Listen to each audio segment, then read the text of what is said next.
우리가 사는 세상은 정말 다양한 그런 사람들이 모여있는 다양성의 시대입니다.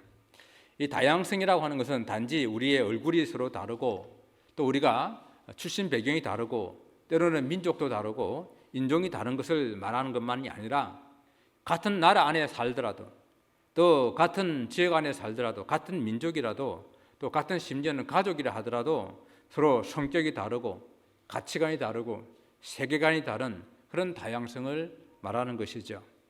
그래서 사람들이 가지고 있는 이 다양성은 존중되어야 됩니다. 또 그 존중되어야 되는 건 다양성이 서로 잘 조화를 이루게 될 때에 세상은 더욱더 건강하고 아름답게 될 것입니다.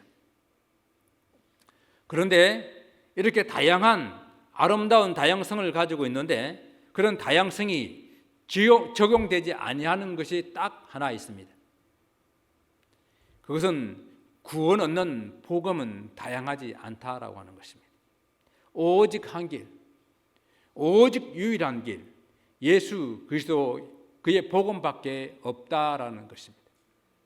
사람들은 이러한 복음을 때로는 독단적이다라고 말합니다. 폐쇄적이라고 말합니다. 또 때로는 너무 이기적이지 않나라고 우리를 해서 말하는 말들이 있습니다. 그러나 어쩔 수 없습니다. 구원 얻는 길은 오직 한 길, 예수 그리스도밖에 없다고 가르치는 것, 그것이 바른 복음입니다. 사도 바울이 이 복음을 가지고 1차 전도 여행을 하는 중에 갈라디아 남부 지역에 교회들을 세웠습니다. 이런 지역들이 다 안디옥, 이고니온, 루스드라, 그다음에 더베라는 이런 지역들인데 이런 곳에 교회를 세웠어요.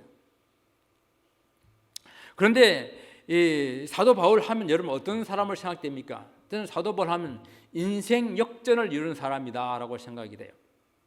정말 사도 바울은 바리새인 중에 바리새인이었어요. 그리고 사도 바울은 사내들인 공회 의원으로서 그리고 그 사내들인 공회의 특급의 그런 열심 당원이었습니다. 유대교에 대한 이런 열심을 가지고 그 당시 예수님을 믿는 사람들, 그리스도를 믿는 사람들을 박해하고 죽이는 데에 혈안이 되어 있는 그런 사람이었습니다. 그래서 유대교에서 이 바울은 당시 사울이었죠. 아주 장래가 촉망되는 그러한 사람이었다라는 것이죠. 그런데 이 사울이 부활하신 예수님을 만나고 완전히 변해서 바울이 되어버린 것입니다. 이제는 오히려 예수 그리스도의 복음을 위해서 목숨을 걸고 열심히 그 복음을 전파하는 사람이 되었습니다. 그래서 갈라디아 이 지역의 전도는 이 사도 바울이 1차 전도 여행, 정말 복음의 열심을 가지고 전도하는 그때에 세워진 교회들인데 또 그와 못지않게 이 사도 바울을 따라다니며 핍박하는 사람들이 많았기 때문에 이 짧은 기간 동안에 막 쫓겨다니면서 이 복음을 전하여 세운 그런 교회들입니다. 그래서 바울이 2차 전도 여행을 계획하면서 그때 제대로 다 이렇게 말씀을 전하지 못했던 교회들을 좀 돌아보면서 이렇게 다시 복음을 전해야 되겠다라고 계획한 것이 2차 전도 여행이었거든요. 물론 바울의 뜻대로 되지는 않았지만은요. 이제 바울이 다시 오늘 본문의 갈라디아 교회들에게 서신을 쓸 수밖에 없는 그런 상황들이 생겼습니다. 바울을 따라다니며 바울의 이 선교를 방해하며 핍박하는 사람들이 있었는데 그 사람들이 바로 유대 율법주의자들이었습니다. 바울이 전한 복음을 그들은 왜곡시켰고 그리고 율법을 지켜야 구원을 얻는다고 주장하며 이 초대교회 성도들을 미혹한 것이었습니다. 그래서 사도 바울이 갈라디아 교회에 전했던 그 처음의 복음, 그 처음 전했던 그 복음에 서 있기를 당부하며 건면하기 위해서 오늘 이 본문의 서신을 쓰고 있습니다. 그래서 이 갈라디아서는 로마서의 요약이라 할 정도로 아주 복음의 핵심적인 교리적인 그러한 내용들로 가득 차 있습니다. 오직 믿음으로 구원 얻는다는 진리에 대한 변론이 가득 차 있는 그러한 서신서입니다. 비록 오늘 우리가 다양성의 시대를 살아가고 있지만은 오직 복음만이 참 진리라고 하는 이 유일한 이 복음의 바른 진리를 우리가 마음에 더욱더 새기기 위해서 우리가 계속해서 갈라디아서를 통해서 은혜의 여행이 되어지시기를 바랍니다. 사도 바울이 자신을 소개하면서 인사하는 내용을 오늘 1절에서 말을 하고 있는데요, 이는 사도됨의 정체성과 더불어 성도의 정체성을 잘 표현해 주고 있는 그런 말입니다. 사도 바울은 1절에서 뭐라고 말합니까? 사람에게서 난 것도 아니요 사람으로 말미암은 것도 아니요 오직 예수 그리스도와 그를 죽은 자 가운데서 살리신 하나님 아버지로 말미암아 사도된 바울이라고 자신을 소개하고 있는 거예요. 여러분, 이 갈라디아서는 고린도 전후서 다음에 기록된 서신이에요. 여러분, 우리가 지난 아주 몇 개월 동안에 고린도 전후서를 살펴보지 않았습니까? 고린도 전후서를 통해서 사도 바울이 얼마나 많은 사도권에 대한 공격이 있었는지 우리가 살펴보았죠. 그와 마찬가지로 이 갈라디아 이 서신에서도 그런 사도 바울에 대한 그런 많은 공격이 계속되고 있었습니다. 이 바울의 사도권을 공격하는 사람들은 이런 생각을 가지고 있는 거예요. 바울이 갈라디아 지역의 교회를 세웠는데 그 교회들은 예루살렘 교회가 아니라 안디옥 교회에서 파견한 이 바울이 위해서 새겨진 형편없는 교회다라고 이렇게 말하는 거예요. 자, 이 말을 조금 더 설명을 드리게 되면은 안디옥 교회는 이방인들이 중심으로 세워진 그런 교회예요. 처음에 교회가 세워지고 막 사람들이 막 부흥하고 막 이렇게 크게 교회가 세워지게 되니까 예루살렘에서 사람들이 파송을 왔어요. 왜 파송 왔겠어요? 지금 안디옥의 교회가 막 생기고 부흥하는데 이 교회가 바른 교회인지, 이 교회에 전하는 복음이 바른 복음인지, 소위 말하면 이단인지 아닌지, 사입인지 아닌지 그거 알아보려고 예루살렘에서 온 거예요. 그때 왔던 사람 중에서 이 바라바가 대표였는데 그 바라바가 이제 이 안디옥 교회를 다니면서 사역하게 된 것입니다.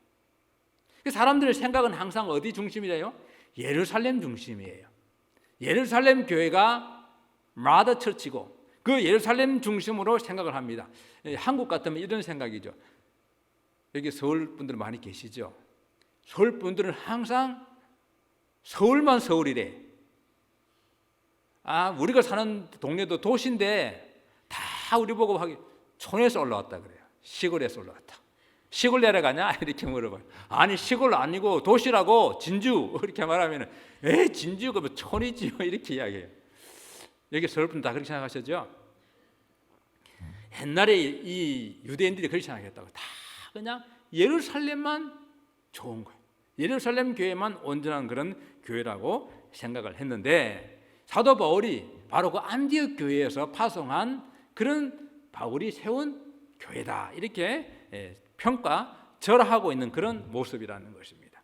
그때 사도 바울은 어느 출신이든지 누구든지 상관없이 교회는 하나님의 교회라고 말하면서 그의 교회 사도됨을 강조하고 있는데, 사도라고 하는 것은 사람에게서 난 것이 아니라는 것입니다.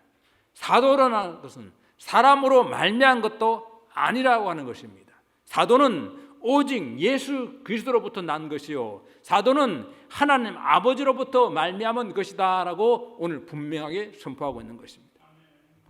특히 이 바울은 예수 그리스도를 죽은 자 가운데 살리신 그 하나님의 부르심으로 말미암아 내가 사도가 됐다.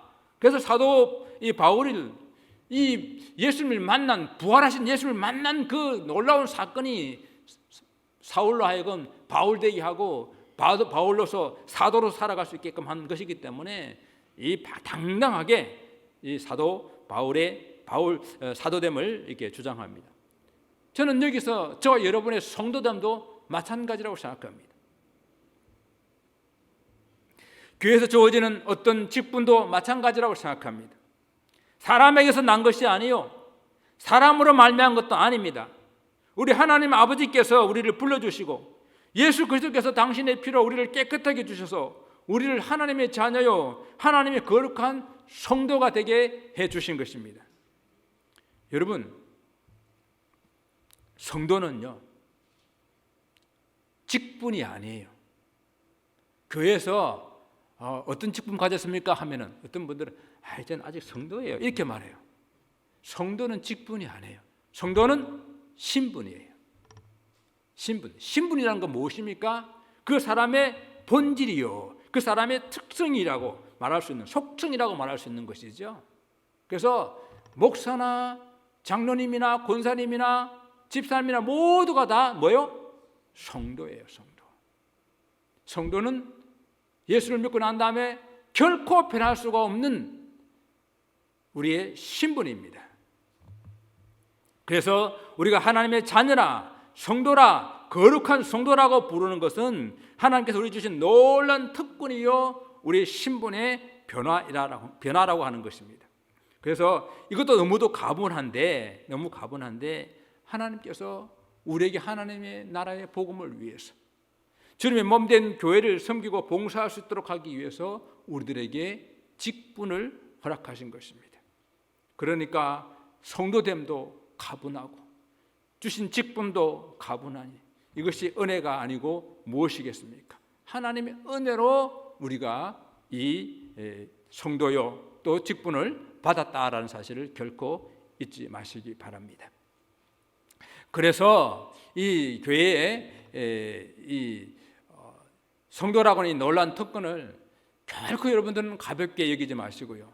이 성도라고 하는 이 신분을 여러분 결코 여러분들 어디 가서 이것을 결코 잊어버리지 마시기 바랍니다. 이 신분은요 마치 물이 포도주로 변하듯이 완전하게 새로운 본질로 변화받은 바뀌어버린 그러한 신분을 말하는 거예요. 제 짐을 지고 죽을 수밖에 없는 그런 인생에서 완전히 자유되어서 하나님의 거룩한 자녀로 영원한 생명을 소유한 성도로 신분이 바뀌어버린 것입니다. 그것이 우리의 성도된 그런 신분이고, 직분은 이 성도로 신분이 바뀐 우리들에게 하나님 놀라운 특별한 사역과 그리고 활동을 주시기 위해서 주신 역할이에요. 역할. 그래서 하나님께 주신 직분은 교회의 사명과 교회를 세움과 절대적으로 관련이 있습니다. 그래서 교회에서 세워진 직분, 교회를 만약에 떠난다고 하면은 그 직분은 계속 유지될 수가 없는 것과 마찬가지예요. 여러분, 이 하나님께서 맡기신 직분인데 가끔 보게 되게 되면은 사람들이 직분을 이렇게 세우려 하게 되면 여러 가지 이유로 이렇게 거절할 때가 있습니다. 그러나 곰곰이 생각을 해보시면은 하나님께서 우리를 귀히 여겨서 부족하지만 이 귀한 일을 함께 좀 하자라고 말씀하시며 우리에게 맡겨주시는 그런 직분이기 때문에 함부로 거절하지 마시고 부족하지만 감사함으로 받으시기 바랍니다. 성경에는 이 성도들에게 직분을 주신 이유를 분명하게 말합니다. 이는 성도를 온전케 하여 봉사 일을 하게 하며 그리스도의 몸을 세우려 하십니다. 주의 몸된 그리스도의 몸된 이 교회를 함께 세우고 교회 안에서 봉사하고 섬기게 하기 위해서 직분을 주는 것이지, 그 직분 가지고 내 어떤 신분이 더욱더 높아지고 나의 지위가 높아지고 하는 그런 목적으로 주신 것이 절대 아니기 때문에 우리는 겸손히 주신 직분을 받아야 됩니다. 직분 받아서 충성할 수 있는 그런 저 여러분 되시기를 바랍니다. 왜 화면이 없어요? 충성하기 바랍니다. 억지로 하지 마시고 정말 마음으로 정말 하나님 우리 성도 삼아주신 것도 너무도 감사한데 하나님 교회를 함께 세우자고 한나를 함께 이루어가자고 주신 직분 받아서 충성하면 복됩니다. 자, 바울은 간단하게 인사를 한 후 다른 서신서에서 볼 수 없을 정도로 아주 강력한 그런 의조로 권면을 하고 있어요. 바울과 바나바가 함께 어려운 상황 가운데서 갈라디아 지역의 교회에 복음을 전했습니다. 지역에 복음을 전해가 교회를 세웠습니다. 처음에는 이고니온에서 복음을 전했습니다. 그곳에서 이방인과 유대인들이 복음을 들었는데 많은 사람들이 복음을 믿으니까 또 거기에 있어서 이제 불순 세력들이 바울을 이렇게 서로 이간시키니까 또 거기 혹 넘어가가지고 사람들이, 유대인들이 바울을 돌로 치려고 달려듭니다. 그래서 그곳에 도망하여서 다시 루스드라로 도망치게 됩니다. 루스드라에서는 태어나서 한 번도 걸어보지 못한 그런 안전뱅이를 고치게 됩니다. 그 고치는 그 일로 말미암아 또 사람들이 많이 예수를 믿게 되니까 또 거기서는 사람들이 이들은 막 신이다. 바울과 바나바를 신으로 이렇게 막 숭배하고 하려고 하니까 그걸 겨우 말려가지고 복음을 전하고 있는데 또 유대인들이 또 사람들을 충동질합니다. 그러니까 여기서는 바울을 돌로 쳐서 갖다 버렸어요. 죽은 줄 알고 갖다 버렸는데 다시 바울은 정신을 차리고 그 도시에 들어가가지고 나 죽지 않았으니까 복음을 굳건하게 붙들고 믿음으로 살아라고 권면하고 그곳을 떠납니다. 이렇게 어려운 시간들을 보내면서 그렇게 복음을 전하여 세운 교회가 갈라디아 교회라는 거예요. 이것이 내용들이 사도행전 14장에 자세하게 기록되어 있어요. 그런데 바울이 이해할 수 없는 일이 생긴 거예요. 오늘 그것을 6절에서 본문에서 말씀하고 있습니다. 그리스도의 은혜로 너희를 부르신 이를 이같이 속히 떠나 다른 복음을 따르는 것을 내가 이상하게 여기노라. 여러분, 갈라디아 성도들이 어쩌면 이렇게 빨리 복음을 떠나버렸는지 이해할 수가 없다라고 하는 것이에요. 속히 떠났다라고 하는 이 말은요, 그리스도를 너무도 쉽게 속히 버리고 배교의 길을 갔다라는 그런 뜻이에요. 마치 구약 모세 시대에 모세가 시내산 올라가고 잠깐 안 보이는 사이에 이스라엘 백성들은 아론을 시켜가지고 금송아지를 만들어가지고 이 금송아지가 우리를 애굽에서 인도한 신이다, 우리를 가나안 땅으로 인도할 신이다 하고 섬기고 춤추고 놀았잖아요. 어쩌면 그렇게 금시에 그렇게 변합니까? 사사시대에 보게 되면은 하나님 은혜로 구원을 받고 난 후 어쩌면 그렇게도 쉽게 다시 범죄하는 악으로 돌아가는지 이해할 수가 없습니다. 여러분, 왕정시대를 보세요. 우상을 제거하고 하나님을 섬겼던 자기 아버지 선왕이 죽고 나면 어쩌면 그렇게 빠르게 신속하게 다시 우상을 세우고 다시 범죄하게 되는지 이해할 수가 없다라는 거예요. 지금 바울의 심정이 바로 그런 심정입니다. 그렇게 힘들고 어렵게 복음을 전하여 교회를 세웠고 하나님의 은혜로 그들을 불러놓았는데 이같이 속히 떠나버리는 것이 이해할 수가 없다, 너무너무 이상하다라고 하는 것입니다. 갈라디아 교회 성도들을 무엇으로 불렀다고요? 그리스도의 은혜로 불렀다고 그러셨잖아요. 그리스도의 은혜로 그들을 부르셨습니다. 여러분, 그리스도의 은혜가 이렇게 값싼 은혜입니까? 물론 아무런 값없이 그저 받는 공짜 은혜이지만은 그러나 그것이 결코 값싸서 공짜로 주는 것이 아닙니다. 하나님의 아들이신 예수 그리스도의 피로 세우신 은혜입니다. 너무 비싼 값을 치렀기 때문에 우리 인생으로선 도저히 그 값을 지불할 수가 없기 때문에 우리에게 거저 주시는 것이지 그것이 결코 값싼 것이 아니라는 것이죠. 그런데 어찌 이렇게 귀한 은혜를 받고도 너무도 쉽게 너무도 속기 떠나서 그 그리스도의 은혜를 값싼 은혜로 만들어버리는지 사도 바울이 이해할 수가 없다라고 하는 것입니다. 사랑하는 성도 여러분, 우리를 부르신 그리스도의 은혜는 결코 값싼 은혜가 아닙니다. 우리를 부르신 그리스도의 은혜를 귀하게 여기고 감사할 수 있기를 바랍니다. 우리의 삶을 하루하루 그저 의미 없이 하루를 그냥 보내시지 마시고요. 여러분이 수고하고 애쓰고 하는 그 모든 일들이 그저 자기 자신의 이익만을 위해서 애쓰고 힘쓰고 땀 흘리는 그런 삶이 되지 마시기를 원합니다. 또 이 땅에서 무엇 하나 더 가지려고 그저 아웅다웅 살아간다고 한다면은 우리를 위해서 피 흘리신 예수 그리스도의 은혜를 값싼 은혜로 만들어버리는 그런 삶이 되어지는 것입니다. 우리를 부르신 그리스도의 은혜, 그 은혜에 정말로 보답한다면은 그리스도를 위해서 사십시다. 그리스도의 십자가를 따르는 삶을 사십시다. 주의 몸된 교회를 세우는 삶을 사십시다.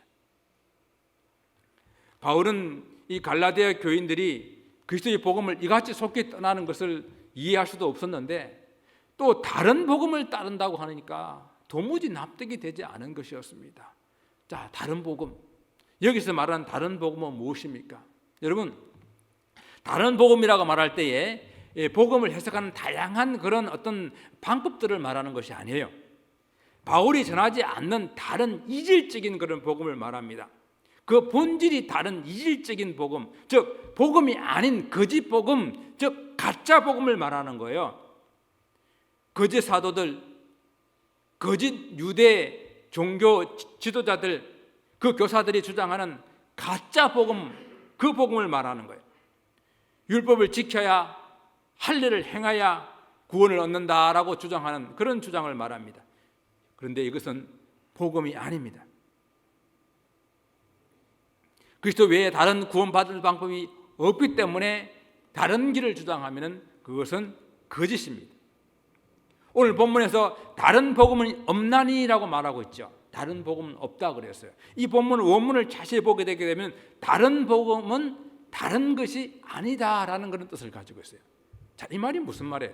다른 복음은 다른 것이 아니다. 우리가 말할 때에 저 사람과 나는 서로 달라 그럴 때에 다르다는 의미는 뭐예요? 틀린 것이 아니란 이야기죠. 다르다고 하는 이야기는 틀리지 않았다는 이야기입니다. 이럴 수도 있고 저럴 수도 있다라는.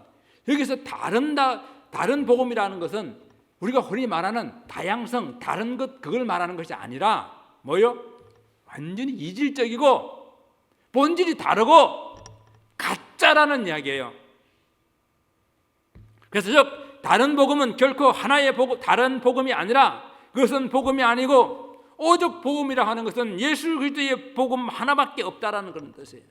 구원의 길에 있어서 다양성을 말하게 되면은 그것은 복음이 아닙니다. 주님께서도 분명히 말씀하셨습니다. 내가 곧 길이요 진리요 생명이니 나로 말미암지 않고는 아버지께 올 자가 없느니라. 그런데 갈라디아 교회에 어떤 사람들이 들어와서 사람들을 교란하게 하여서 그리스도의 복음을 변하게 만들었습니다. 이들이 바로 유대 율법주의를 가르치는 거짓 교사들이라고 말씀드렸죠.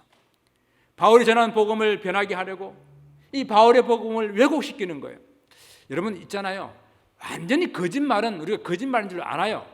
그런데 살짝 속이는 거 있잖아요.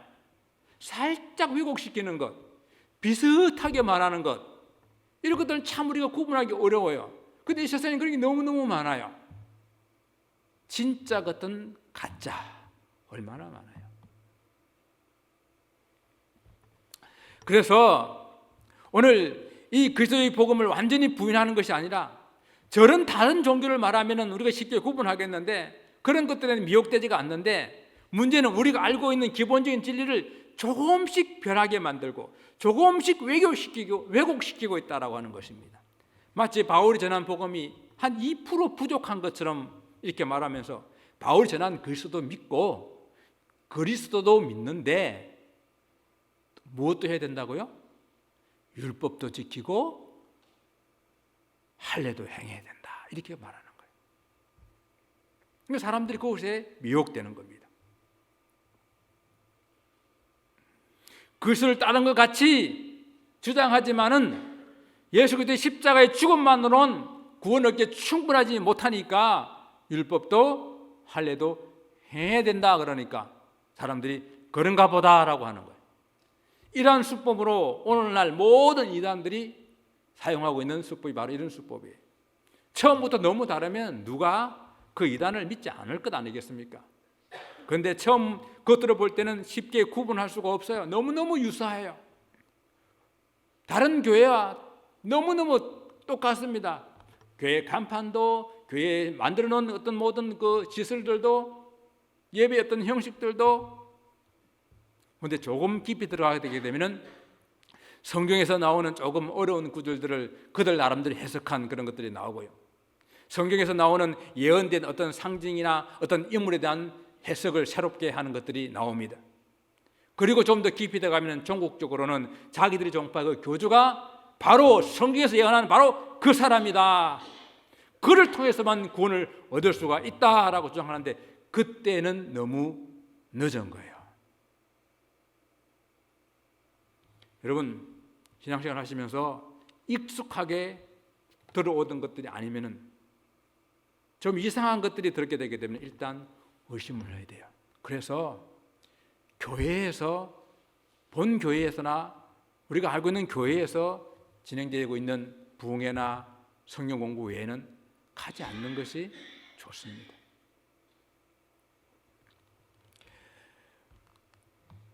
바울은 아주 단호하게 말합니다. 우리나 혹은 하늘로부터 온 천사라도 우리가 너에게 전한 그 복음 외에 다른 복음을 전하면은 저주를 받을지어다. 사도 바울은 아주 엄중하게 단호하게 우리를 이 이야기를 하고 있는 거예요. 사실 이 목회자 입에서 저주를 선포하는 것은 이게 쉬운 일이 아니거든요. 함부로 저주하는 일은 이렇게 해서는 안 될 일들인데 오늘 사도 바울은 너무도 엄중하게 단호하게 우리라도, 여기는 사도 바울도 포함된 겁니다. 하늘로부터 온 천사라도 우리가 처음에 전했던 그 복음 외에 다른 복음을 전하면 저주를 받을 줄. 왜? 복음은 변하지 않는 것이기 때문에요.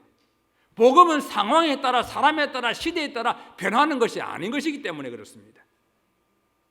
그런데 여기서 저주를 받아라 하는 이야기는, 만약 이 저주를 받아라 하는 이 단어를 동물에게 쓰게 되게 되면 도살시킨다는 이야기예요. 제사 드릴 때에 죽여서 가죽을 벗겨서 각을 떠서 그렇게 도살시키는 것처럼 말하는 것을 말합니다. 그러니까 하나님의 심판적 그런 진노로 인해서 아주 멸망하는 것을 말합니다. 그 심판의 저주는 한 번으로 종료되는 것이 아니라 계속된 그런 심판이, 계속된 그런 저주가 임하게 될 것을 말하고 있습니다. 얼마나 단호했던지 바울 자신이 혹 변해가지고 다른 복음을 전하게 될지라도 저주를 받게 될 것을 선포하고 있는 아주 엄중한 경고입니다. 여러분, 다른 복음을 전하는 사람이 저주를 받아야 되는 것은 너무도 자명한 일이에요. 왜요? 여러분 한번 깊이 한번 생각해 보세요. 이는 다른 어떤 물건을 팔아가지고 쏘기고 쏘는 그런 문제가 아니에요. 물건 좀 잘못 사가지고 아이고 쏘갔다 그거 정도가 아니에요.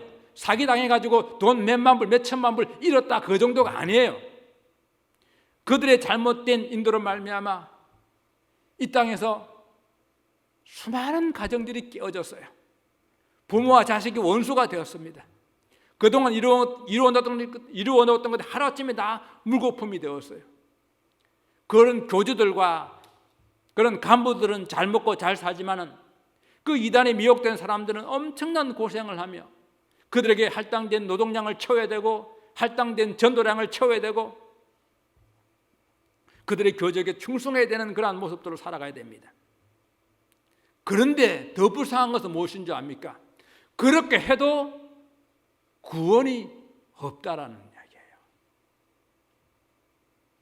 2009년 학부모 모임에서 사이비 종교인을 만나서 사이비 종교에 빠진 30대 부인이 그들에게 쏘아가지고 모았던 1억 3천만 원을 다 빼앗기고 또 그들의 교주로부터 자기를 핍박하는 남편과 이혼하려고 하면은 그 연결고리인 두 아이를 죽여야 된다는 말을 듣고 모텔 객실에 가서 10살과 7살 난 딸을 살해했습니다. 그리고 도망치다가 나중에 자수를 했습니다. 이게 뭡니까? 사람들을 미혹하여 돈을 가로채고 가정을 파탄에 이르게 하는 이들이 저주를 받아야 마땅하지 않겠습니까?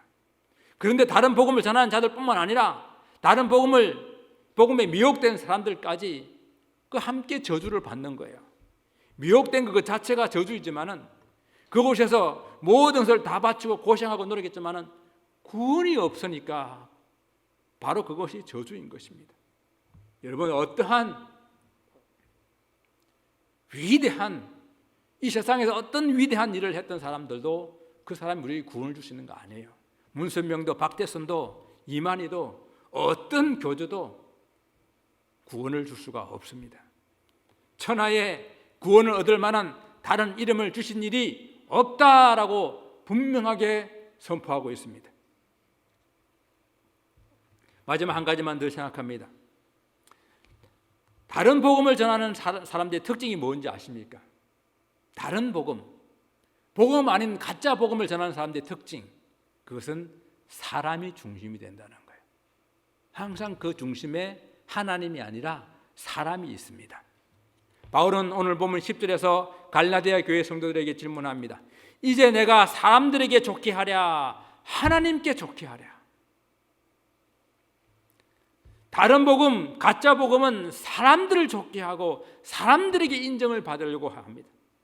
사람들에게 좋게 한다고 하는 말은요, 사람들에게 호의를 구하고 사람들의 지지와 환심을 얻으려고 복음을 왜곡시키는 그런 이야기를 말하는 거예요. 그럼 유대주의 거짓 교사들이 갈라디아 교인들에게 환심을 얻기 위해서 어떻게 복음을 왜곡시킨 줄 아십니까? 자, 뭐 오늘날 우리는 이런 고민을 하지 않아요. 근데 당시에 그리스도인들은 이런 고민을 많이 했습니다. 처음 예수님을 믿었어요. 그런데 유대인들이 말합니다. 예수를 믿는데 율법도 지켜야 돼. 율법 지켜야 구원 얻어. 그렇게 말하니까 그리스도인들이 고민하는 거예요. 그리스도를 믿어야 돼야 구원을 얻는지, 율법을 지켜야 구원을 얻는지 막 고민을 해요. 그런데 그 고민을 한꺼번에 해결할 게 뭡니까? 그래, 예수님도 믿고 율법도 지키면은 그거야말로 최고의 신앙이다 하고 가르친 거예요. 그러니까 사람들이 고민이 해결돼요. 사람들을 좋게 한 겁니다. 사람들이 인정을 받게 된 거예요. 예를 들면 이런 겁니다. 우리나라에 처음에 복음이 전파됐을 때에 사람들이 가장 큰 걸림돌이 뭐였냐면 조상들에게 제사를 지내는 거예요.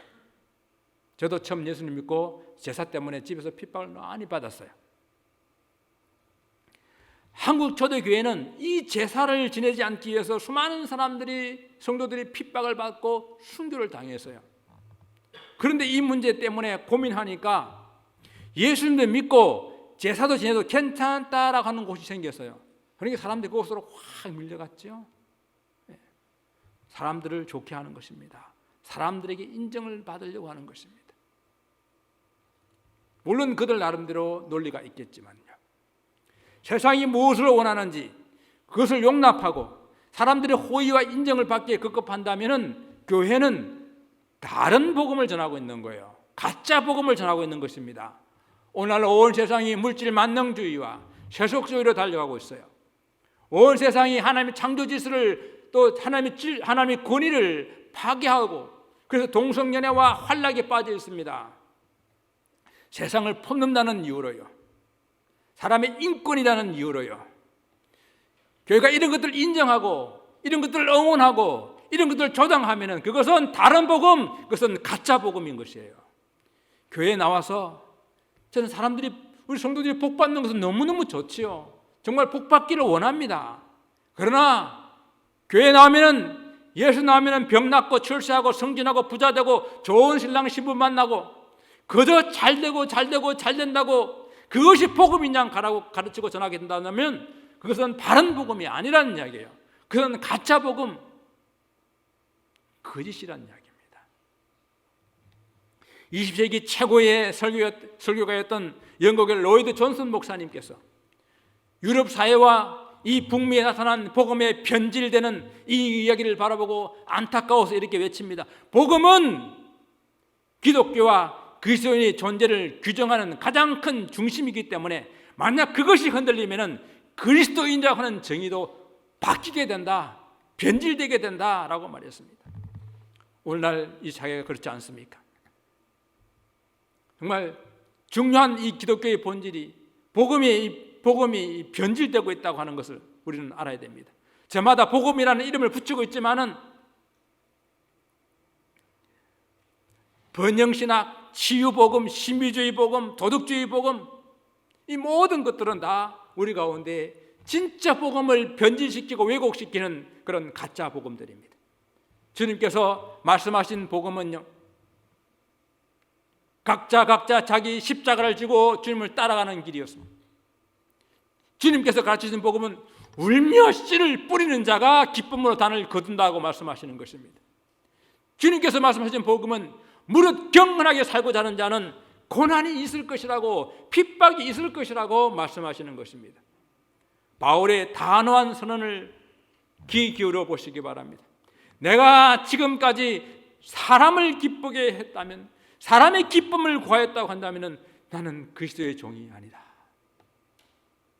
사랑하는 성도 여러분, 우리를 부르신 하나님 은혜가 결코 값싼 은혜가 아니지 않습니까?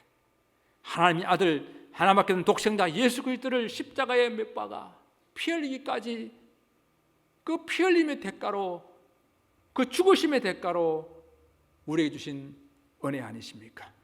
이 놀라운 은혜로 우리의 신분이 변화되어서 우리를 하나님의 거룩한 자녀로, 성도라고 부르시게 된 이 놀라운 신분의 변화를 얻은 이것이 어찌 값싼 은혜이겠습니까? 그것도 귀한데 여러분과 저에게 이 귀한 하나님 나라를 함께 세워가자고, 하나님의 교회를, 몸된 교회를 함께 세워가자고 귀한 직분을 주셨는데 고작 사람의 눈치 보고 고작 사람들을 기쁘게 하는 일이 되었어야 되겠습니까? 성도된 신분으로, 주님께서 주신 직분으로 오직 하나님을 기쁘시게 하고 주의 몸된 교회를 세워나가는 그 일에 힘쓰시는 그런 저 여러분 되시기를 다시 한번 주 이름으로 축원을 드립니다. 기도하겠습니다.